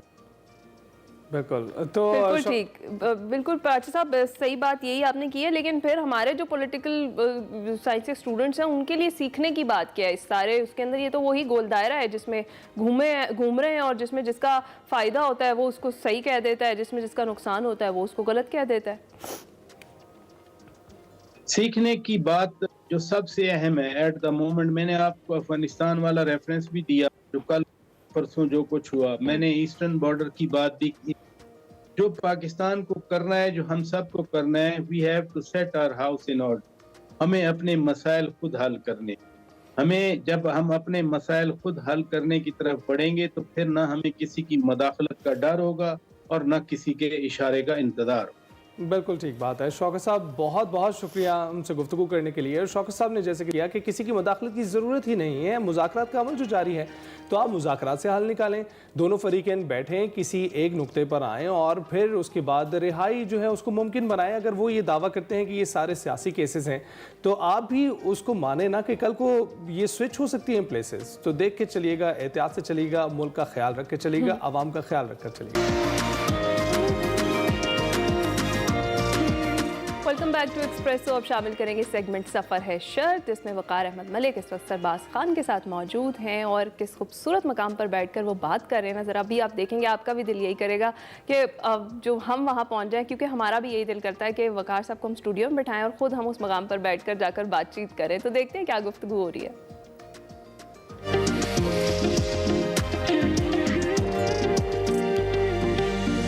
अस्सलाम वालेकुम नाज़रीन, मैं हूं वक़ार अहमद और आप देख रहे हैं सफ़र है शर्त। मेरे साथ सरबाज खान साहब हैं। तारुफ कुछ शख्सियात का बड़ा मुश्किल हो जाता है। अब यानी ये बिल्कुल ऐसी है जैसे कोई मैसनर साथ बैठे हों या इस तरह के कोई बहुत बड़े माउंटेनियर, जो कि एक्चुअली माउंटेनियर्स के माउंटेनियर हम इनको कह सकते हैं। तो वो ऐसे लोगों का तारुफ बड़ा मुश्किल हो जाता है। दुनिया में 14 बुलंद तरीन चोटियाँ हैं जिनको सर करने का एजाज़ सरबाज खान को हासिल है। हुंजा से ताल्लुक़ है, अलियाबाद से, और इनसे गुफ्तगू का जो सिलसिला है, मैं आपको सच बताऊं तो ये एक ना ख़त्म होने वाला सिलसिला। हम कोशिश करेंगे इख्तिसार से डिफरेंट सेगमेंट्स में उनसे बात कर सकें, क्योंकि अगर इन्होंने 14 चोटियां सर की हैं तो यकीन कीजिए इन पर 14 फिल्म्स, मूवीज़ बन सकती हैं 2-2 घंटे की। तो ये कंटेंट इस तरह का होता है। सुबह साहब, बहुत बहुत आपका शुक्रिया। अगर हम इनिशियली देखें तो ठीक है, आपका क्योंकि आप पैदा ही हुंजा में हुए, पहाड़ों की एक जगह पे पैदा हुए, तो एक सस्पेंस होता है, एक बच्चे के अंदर भी सस्पेंस होता है कि इस पहाड़ के पीछे क्या है। तो इस तरह का तो एक चीज़ हो सकती है, या उसके सराउंडिंग ऐसे माउंटेनियर्स हो सकते हैं जो उसके लिए इंस्पिरेशनल फिगर के तौर पे सामने।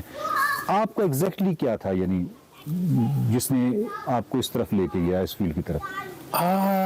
कर टू बी ऑनेस्ट, मैं जब होश संभाला मैंने, लाजिम बात उस वक्त सोशल मीडिया या कोई ऐसा प्लेटफॉर्म नहीं था जहाँ से हम ये मैसनर और बड़े बड़े क्लाइंबर्स को हम जाने या उनके बारे में हमें पता हो।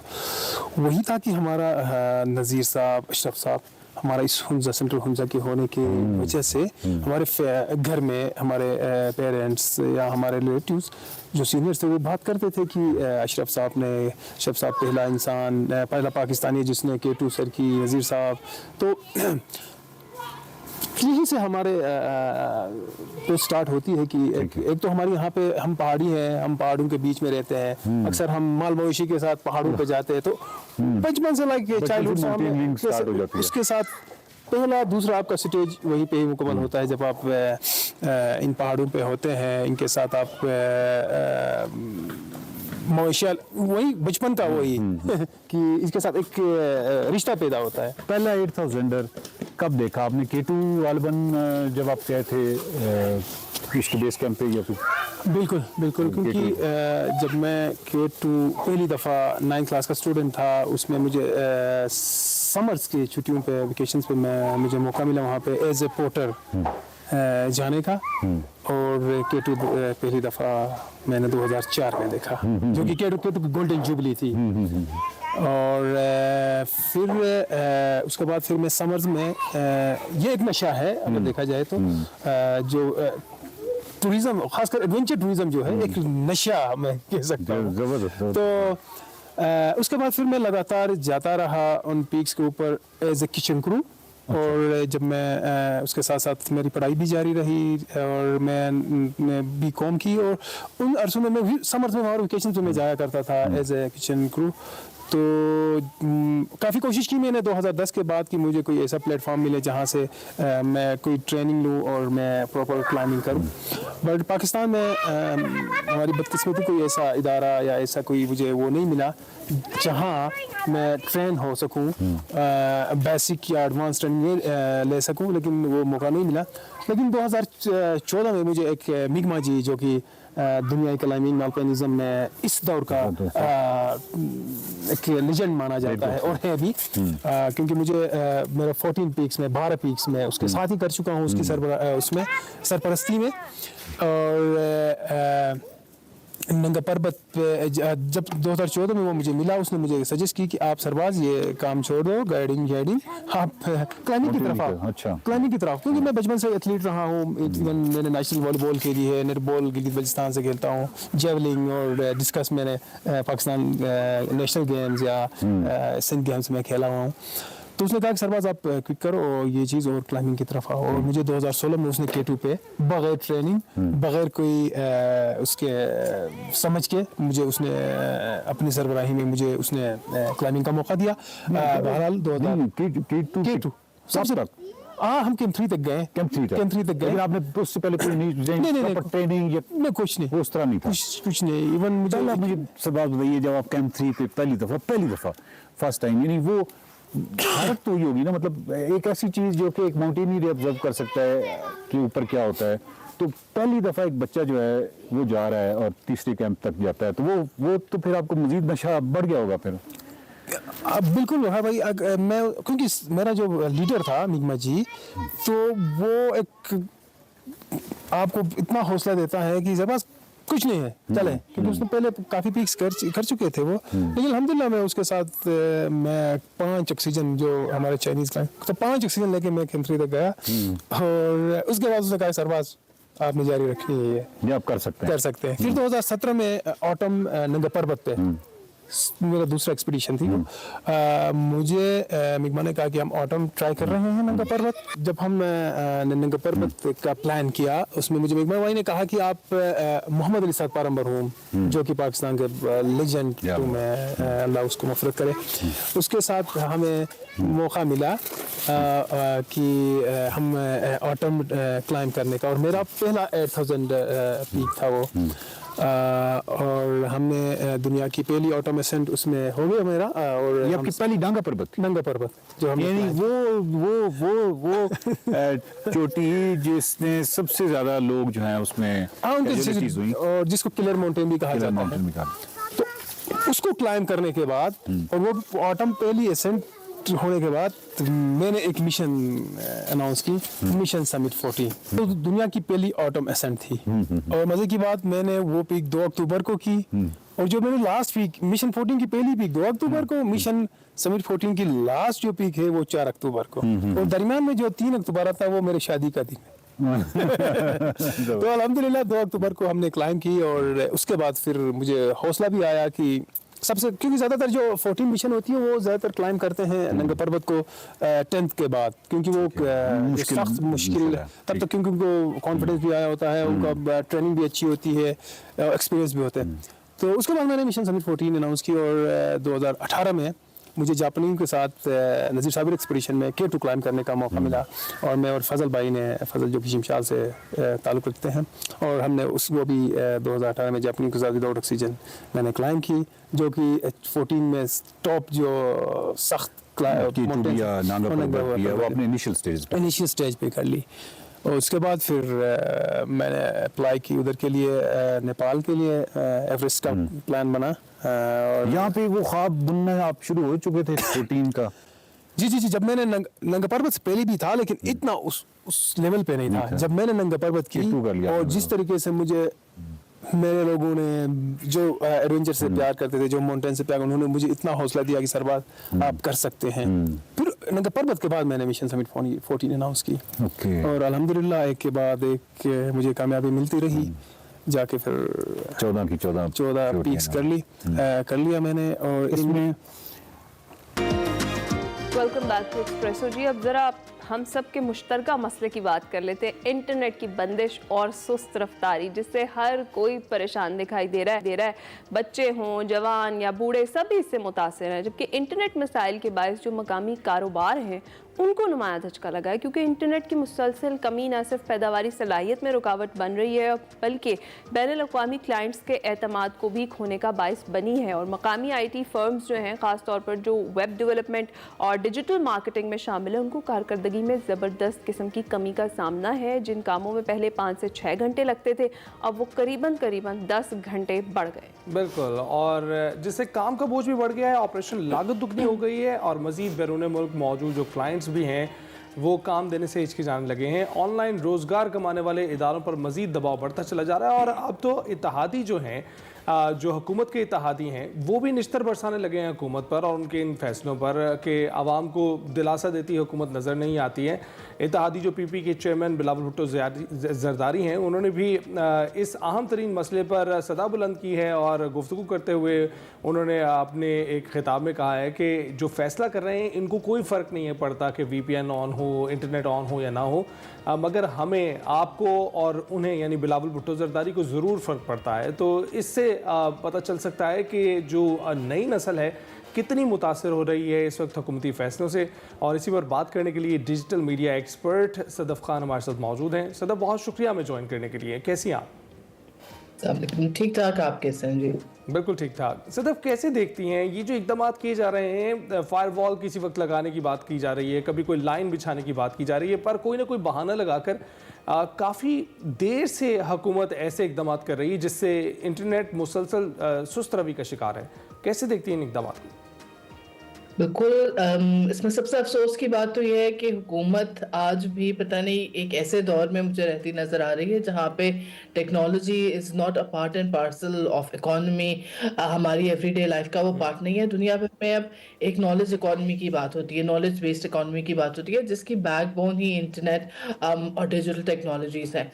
और जब इस तरह के इक़दाम लिए जाते हैं जिससे इंटरनेट की स्पीड में इतनी कमी हो, तो एक जो माशरे में हमारे वैसे एक बहुत मेजर डिवाइड है अमीर लोगों में, गरीब लोगों में, मुख्तलिफ तबकात में, पढ़े लिखे तबकात में, वो डिवाइड भी मज़ीद गहरा होता है, क्योंकि वो लोग जो मल्टीपल इंटरनेट कनेक्शन अफोर्ड कर सकते हों, वो लोग जिन्हें टेक्नोलॉजिकल नो हाउ हो, सरकमवेंट करने की जो ये हुकूमत की कोशिशें हैं, वो तो फिर भी किसी ना किसी तरह, या जो बड़ी IT फर्म्स हैं, पाशा का बहुत ज़्यादा हुकूमत कोट करती है, but they are all big software firms जो इंडिविजुअल लेवल पे, छोटे लेवल पे, ऐसे घरानों से जहाँ मल्टीपल डिवाइसेस, मल्टीपल जो इंटरनेट कनेक्शन है, उनकी अफोर्डेबिलिटी कम है, वहाँ पे ये सारे इक़दाम जो हुकूमत ले रही है वो बहुत ज़्यादा इफ़ेक्ट करता है और उस वजह से जो डिस्पैरिटी है, जो डिजिटल डिवाइड है पाकिस्तान में, वो भी बढ़ा है और ज़ाहिर है जैसा आपने तज़किरा किया कि इंटरनेशनली पाकिस्तान की साख को बहुत ज़्यादा नुकसान पहुँचता है और टेक्नोलॉजी फर्म या टेक्नोलॉजी पार्क में इंटरनेट प्रोवाइड कर देना इस मसले का हल नहीं है। एग्जैक्टली अच्छा सदफ ऐसा ही है और जब इस सारी सिचुएशन पर गवर्नमेंट की तरफ से कोई बयान सामने आता है तो उस पर एक आम आदमी भी समझ जाता है कि ये एक बहुत लेम सा एक्सक्यूज़ है जिसमें बार बार बहुत सारी जगहों पर कहा गया कि VPN के ज़्यादा इस्तेमाल की वजह से ऐसा हो रहा है या बहुत सारे लोग इंटरनेट कंज्यूम कर रहे हैं उसकी वजह से जो स्पीड है वो मुतासिर हो रही है। आपको क्या लगता है व्हाट्स द मेन रीज़न और क्यों इस तरीके से आवाम को, हमें लगता है कि गवर्नमेंट हमें बाज़ाहिर बेवकूफ़ी बना रही है, तो ऐसा किया क्यों जा रहा है और कहाँ पर लैग कर रहे हैं ये लोग? देखिए ये तो बिल्कुल सच बात है कि इंटरनेट का गलत इस्तेमाल भी होता है और मेरा अपना ये ख्याल है कि हुकूमत शायद कोशिश कर रही है कि कोई हल ढूंढे के जो मिस इन्फॉर्मेशन को वो हर वक्त कोट करते रहते हैं, हालांकि मुझे उनकी मिस इन्फॉर्मेशन की डेफिनेशन पे भी कुछ खदशात है, लेकिन लेट्स से जो भी जेन्युइनली गलत इस्तेमाल हो रहा है उसको हल करने के लिए सॉल्यूशन ढूंढने की कोशिश की जा रही है, लेकिन उस सॉल्यूशन को बहुत ज़्यादा कंट्रोल सेंट्रिक तरीके से देखा जा रहा है, जिसका मतलब ये है कि वो चीज़ें जो कोई फ़ायदेमंद हो सकती थी, कोई इफ़ेक्टिव हो सकती थी, वो ऐसी चीज़ें नहीं प्रोवाइड की जा रही, बल्कि ऐसी कोशिशें की जा रही हैं जिससे जो कंट्रोल है इंटरनेट का वो इंक्रीज़ हो सके। सॉरी। तो सदफ आप क्या सोचती हैं, आपको क्या लगता है कि इस वक्त सूरत हाल कुछ ऐसी है कि कुछ न कुछ हुकूमत ऐसे इकदाम कर रही है, बहाने लगा रही है और मुसलसल जो है सुस्त रवि का शिकार है, तो ऐसी सूरत में आप क्या सोचती हैं कि क्या ये मुनासिब है कि आप सोल्यूशन एक चीज़ का ढूंढ रहे हैं तो दूसरी जानिब एक इंडस्ट्री का भट्टा ही बिठा दिया आपने उस इंडस्ट्री को इग्नोर ही कर दिया कि वो एक वाहिद उन इंडस्ट्रीज़ में से कुछ इंडस्ट्रीज़ जो चल रही थी इस वक्त उनमें से एक थी और शायद सबसे लीडिंग थी, सबसे ज़्यादा ज़र मुबादला उसके ज़रिए आप तक आ रहा था। तो आप रेमिटेंसेस की बात करते हैं कि खाली डॉलर भिजवा दो तो ठीक है, लेकिन जो कमा कर यहाँ पर लेकर आ रहे हैं, यहीं बैठ कर कमा रहे हैं, उनके लिए तो आपने ज़िंदगी दरगोर कर दी। बिल्कुल, जिन एक मसले को हल करने के पीछे आपने 10 और मसले खड़े कर दिए। सिक्योरिटी की फॉर एग्जांपल बहुत ज़्यादा मिसाल दी जाती है कि सिक्योरिटी के मसले मसाइल हो जाते हैं इंटरनेट के बेजा इस्तेमाल से, अननेसेसरी इस्तेमाल से, लेकिन सिक्योरिटी किसी भी मुल्क के हालात को जो चीज़ सबसे ज़्यादा अफेक्ट करती है वो एक इकोनॉमिक डिस्पैरिटी है या लोगों के पास मसाइल का ना होना, जिसकी वजह से फ्रस्ट्रेशन बढ़ती है, क्राइम्स बढ़ते हैं, लोगों की प्रोडक्टिवली एक सोसाइटी का हिस्सा बनने की जो सलाहियत है वो मुतासर होती है। यानी वही चीज़ जो आप कहते हैं कि इससे सिक्योरिटी शायद बेहतर होगी, एक्चुअली उसको वो काउंटर प्रोडक्टिव है, उसको नुकसान पहुंचाएगी, क्योंकि जैसे जैसे इकोनॉमिक इम्पैक्ट्स बढ़ेंगे लोगों पे और बढ़ेंगे, ऐसी बात नहीं है कि ये सिर्फ पाशा है या सॉफ्टवेयर फर्म्स हैं जो इंटरनेट का इस्तेमाल करती हैं। आपकी राइड हेलिंग सर्विसेज ले लें, लोगों को अपनी जॉब्स तक पहुंचने के लिए मुख्तलिफ राइड हेलिंग सर्विसेज का इस्तेमाल होता है। बहुत सारी खवातीन हैं जो घरों से काम करती हैं, जो व्हाट्सएप ग्रुप के जरिए, फेसबुक ग्रुप्स के जरिए लोगों को catering businesses, all these things वो प्रोवाइड करती हैं। तो ये नहीं है कि इंटरनेट के कम होने का या इंटरनेट पाकिस्तान में कोई एक सिर्फ एलीट तबका इस्तेमाल करता है या सिर्फ एक बड़ी सॉफ्टवेयर फर्म्स इस्तेमाल करती हैं, जिनके लिए आप लिमिटेड सॉल्यूशंस देख लें। ये एक ऐसी चीज़ है जो हर लेवल पे, वो वर्किंग क्लास हो, वो लोअर मिडिल ग्राउंड क्लास हो, हर जगह इंटरनेट का इस्तेमाल है और उसका इस्तेमाल मईशत से कहीं ना जुड़ा हुआ है और ये इदराक होना बहुत ज़रूरी है। एग्जैक्टली यही चीज़ जो है मेरा ख्याल से समझनी बहुत ज़्यादा ज़रूरी है। आप ठीक कह रही हैं। अच्छा, जहाँ Sadaf on a lighter note हमारी कौम जो है वो बहुत सारी उम्मीदें लगा लेती है। डोनाल्ड ट्रंप के इक़्तिदार में आने के बाद बहुत सारी पाकिस्तान में तब्दीलियों की उम्मीदें हमने लगा ली, फिर उसके बाद एलॉन मस्क के लिए वो कह रहे हैं जनाब स्टारलिंक यहाँ पर आ जाए, सोशल मीडिया पर ये भी चल रहा है। तो ये सारी चीज़ें तो एक तरफ चल रही हैं। आप ये बताएं कि कोई ऐसा स्टैंड बाय अरेंजमेंट हो सकता है गवर्नमेंट की जानिब से जिससे जो हुकूमत चाह रही है, जो उनका पर्पस है, वो भी पूरा हो जाए और लोग, जो हमारी आवाम है, वो भी सफर ना करे? देखिए, जब पॉलिसी मेकिंग की बात होती है तो मसला ही शॉर्ट गैप सॉल्यूशंस होते हैं। आप बैंडेज नहीं लगा सकते किसी मसले को।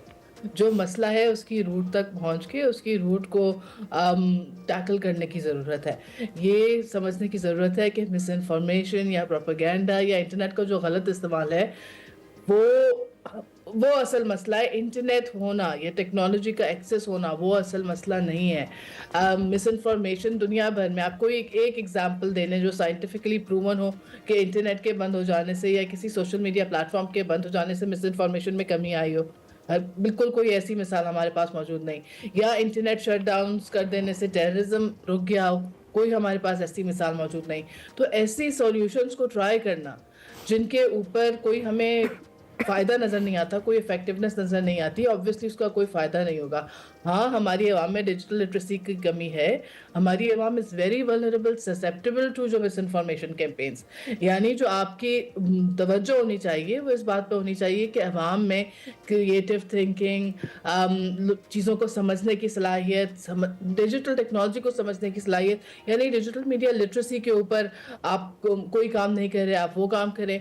पाकिस्तान में जो क्राइम्स को भी अब कोट किया जाता है ना कि बहुत स्कैम्स हो रहे हैं, डेटा प्रोटेक्शन लॉ एक अच्छा डेटा प्रोटेक्शन लॉ जिसके अंदर सिटीजन्स के पास अपना डेटा ओन करने की, उसे प्रोटेक्ट करने की सलाहियत हो, ना कि ये पूरा डेटा गवर्नमेंट को दे दिया जाए। तो इस तरह के सॉल्यूशन जो दुनिया भर में मुख्तलिफ लेवल्स पे एक्सपेरिमेंट हो रहे हैं। ऐसा नहीं है कि कहीं भी इंटरनेट से जुड़ी तमाम मसले मसाइल हल हो गए हैं, लेकिन इस तरह के सॉल्यूशंस भी ना सामने लेके आए जो सॉल्यूशंस ना हो बल्कि उससे और मजीद ऐसे सॉल्यूशंस क्यों सामने लेकर आएंगे जिससे आवाम को रिलीफ मिलेगा? आवाम को तो तकलीफ में ही रखना है इन्होंने किसी न किसी सूरत में।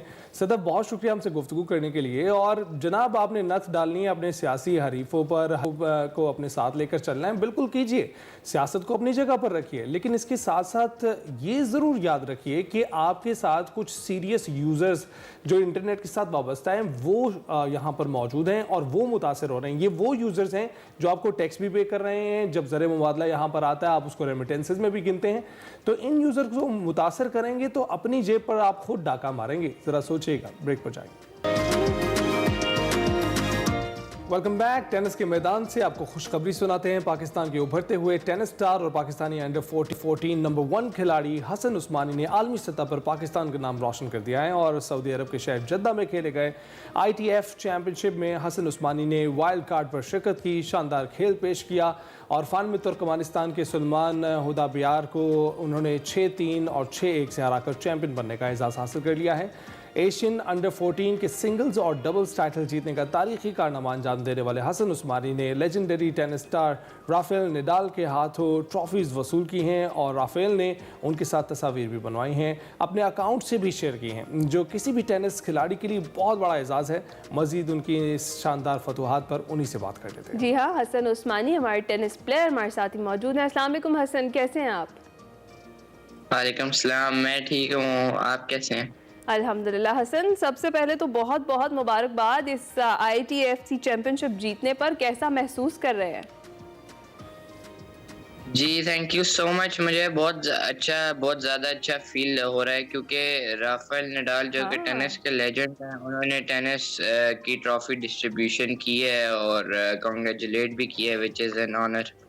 निडाल के बारे में पूछने लगा था हसन, क्योंकि आप जो आपने चैंपियनशिप जीती है वो तो अपनी जगह पर है, लेकिन ये एक बहुत बड़ा एहसास है और आपका उनके साथ खड़े होना आपके मुस्तकबिल के बारे में भी कोई इशारा दे रहा है। कैसे सोचते हैं आप? मज़ा आया तस्वीर उतार कर? जी बहुत मज़ा आया क्योंकि एक तो वो टेनिस के बहुत बड़े लेजेंड भी हैं और उनके साथ जब मैं मिला तो उन्होंने हक भी किया था और उसके साथ फिर कॉन्ग्रेचुलेट भी किया था। अच्छा, आपको क्या फ़र्क दिखाई देता है अपने खिलाड़ियों में और बाहर के खिलाड़ियों में? क्या आपको रीज़न लगता है कि वो अपनी कारकर्दगी पर ज़्यादा तवज्जो मरकूज़ रखते हैं और बहुत डाउन टू अर्थ लगते हैं, और हमारे खिलाड़ी आपको कैसे लगते हैं? जी बिल्कुल, वो भी बहुत डाउन टू अर्थ हैं और हमारे जो प्रोफेशनल एथलीट्स हैं उनमें भी बहुत अच्छे वो भी बहुत डाउन टू अर्थ हैं। बस फ़र्क थोड़ा सा ये है कि अगर हमारा जो कंट्री है उसमें, अब जैसे मुझे चांस मिला था 2 दफ़ा इंटरनेशनली खेलने का, तो अल्हम्दुलिल्लाह दोनों में मेरा विन रेट 100% था।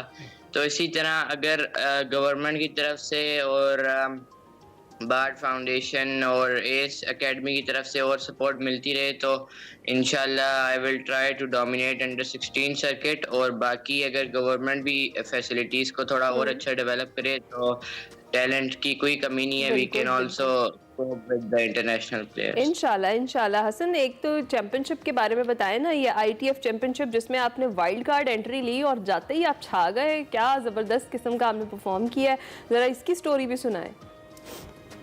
जी, ये इस तरह से हुआ था कि जो पाकिस्तान टेनिस फेडरेशन के प्रेसिडेंट है मिस्टर सामर कुरैशी, उनको वाइल्ड कार्ड रिसीव हुआ था और उन्होंने, क्योंकि मैं पाकिस्तान नंबर 1 था और टॉप पे था, तो उन्होंने वो वाइल्ड कार्ड मुझे दिया था। और फिर मैं जब इधर गया थ्रू बार्ड फाउंडेशन, जिन्होंने मेरा टिकट वो स्पॉन्सर किया था और एस टेनिस एकेडमी ने, तो फिर जब मैं इधर आया तो यहाँ पर कंपटीशन काफ़ी टफ था। एक तो वेदर बहुत कंडीशंस काफ़ी टफ थी, विंड थी, तो फाइनल में स्पेशली विंड का बहुत इफेक्ट था। बहुत इफेक्ट था। कैसे फिर मुकाबला किया आपने? यहाँ पर तो अगर आप रनिंग करने जाएं, विंड ज़्यादा हो तो आपको रनिंग भी मुतासर हो जाती है, आप भाग ही नहीं पाते हैं, तो यहाँ पर तो आपने मुकाबला करना था।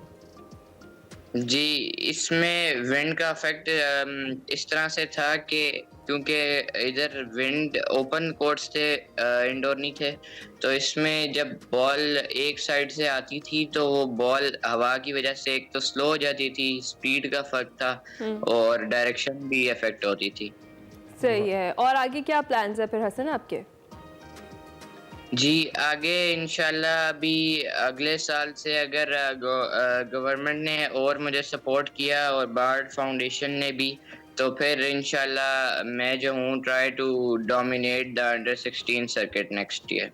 जबरदस्त। आगे हम और भी बड़े बड़े टेनिस स्टार्स के साथ, टेनिस प्लेयर्स के साथ आपको देख रहे हैं और compete करता हुआ देख रहे हैं, ना सिर्फ तस्वीरें खिंचवाता हुआ देख रहे हैं। दोबारा से मैं सिर्फ ये बात आपसे पूछूंगी कि क्या वो फीलिंग्स थी जब आप राफेल नडाल के साथ खड़े हुए और जब आपकी पिक्चर्स हुई उनके साथ क्लिक, फिर उन्होंने अपने सोशल मीडिया अकाउंट से जब उनको शेयर किया, तो तब आपकी फैमिली का क्या रिस्पॉन्स था?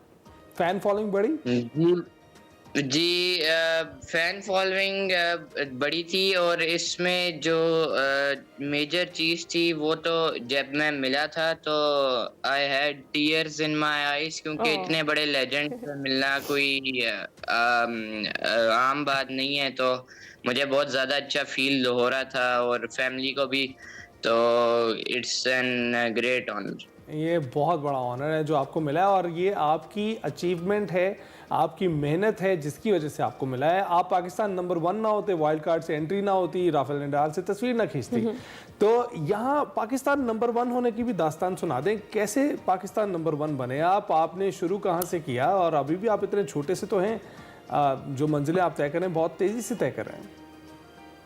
जी, सबसे पहले तो जब मैंने टेनिस शुरू की थी in 2018 with my dad in ordnance club वाकेंड, तो वहाँ पर खेलने के बाद फिर हम लोग पार्शली कोचेस के साथ ट्रेन करते थे। फिर 2022 में जब मैंने ट्रायल्स दिए एस टेनिस एकेडमी में, तो उसके बाद से फिर मैं अंडर 12 के नेशनल टाइटल्स काफ़ी सारे जीता। फिर अंडर 14 में मैंने काफ़ी डोमिनेट किया है, इस साल भी पिछले साल भी, तो उसकी वजह से फिर आई बिकेम अंडर 14 नंबर 1। ज़बरदस्त। हसन, मुझे ये बताएं कि अपनी स्टडीज़ को, टेनिस को कैसे मैनेज करते हैं, क्योंकि मुश्किल है, इसके लिए भी आपको ट्रेनिंग चाहिए, प्रैक्टिस चाहिए, और स्टडीज़ के लिए तो वैसे ही आपको टाइम देना पड़ता है। जी, वो इस तरह से है कि अब जैसे मैं अशराबाद ओपन 2024 ये जीता था नवंबर में, उसके फ़ौरन बाद मेरे दिसंबर टेस्ट थे जो काफ़ी इम्पोर्टेंट होते हैं मेरे स्कूल के लिए। लाहौर ग्रामर स्कूल वाकेंड में मैं पढ़ता हूँ, तो इसमें ये उन्होंने मुझे फैसिलिटेट किया हुआ है, सपोर्ट किया हुआ है कि जो उनकी प्रिंसिपल हैं, डायरेक्टर हैं Mrs Nighat Ali, principal ma'am Saima Parvez, Mrs Nazia Adeel, वो लोगों ने मुझे काफ़ी एकेडमिकली सपोर्ट किया हुआ है और फाइनेंशियली भी वो करते हैं। स्पोर्ट्स की वजह से फ़ी भी उन्होंने वेवर की हुई है बिकॉज ऑफ स्पोर्ट्स।